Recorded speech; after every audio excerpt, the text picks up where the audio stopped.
Welcome to Therapy Facts with Dr. Jenn. Point number 3 of the therapy facts taken away from the Katt Williams and Shannon Sharp interview is do not compare yourself to others.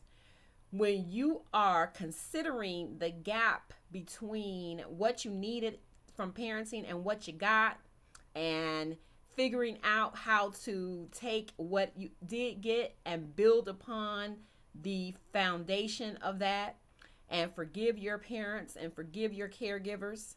And when you are figuring out who you are authentically, then the next thing you have to do is refrain from comparing yourself to other people.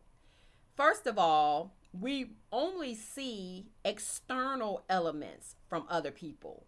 There is no way to know either the internal environmental experiences they may be having, or even what is going on inside someone else's head. Very often, I have seen people in therapy who look great on paper, who have seemed to have, we're going to call it the perfect life, and they are miserable. In fact, of course, I'm going to see mainly people in therapy who are mostly miserable, but there are lots and lots of people who are miserable who never show up for therapy. So be aware that the same person you are comparing yourself to or thinking they're so great, they may be miserable, but you won't have any way of knowing that if you don't know them deeply or personally, or they're not willing to admit to you. So the best thing you can do is what Katt did. Katt said he was his own measuring stick.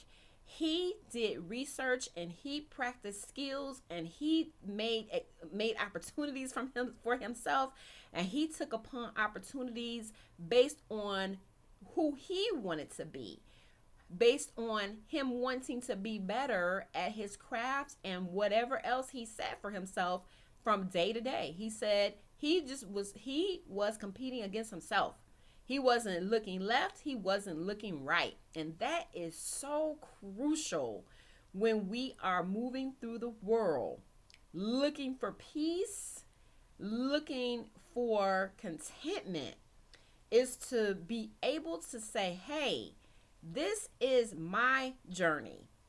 I am going to move through this journey of mine at my pace and according to my expectations and according to the experiences that I decide to capitalize on and or create for myself.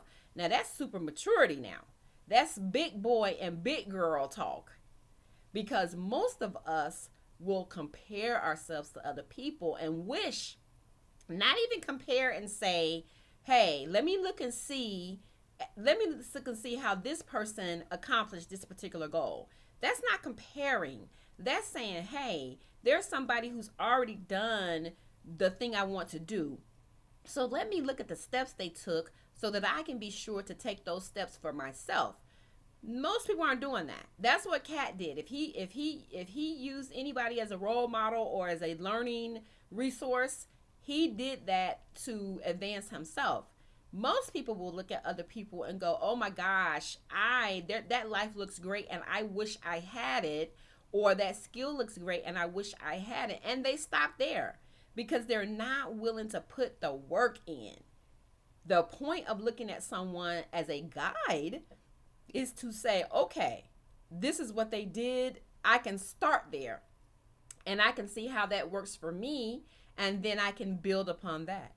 But to just look at someone else and say, oh, their life looks better than mine, so I'm going to be jealous, and or I just want their life without the work, that's ridiculous. And you're going to stay in misery. That is why comparison, as it were, is the thief of joy. Using others as role models is good mental health. So focus on your journey and do what you need to do to get you to where you want to be.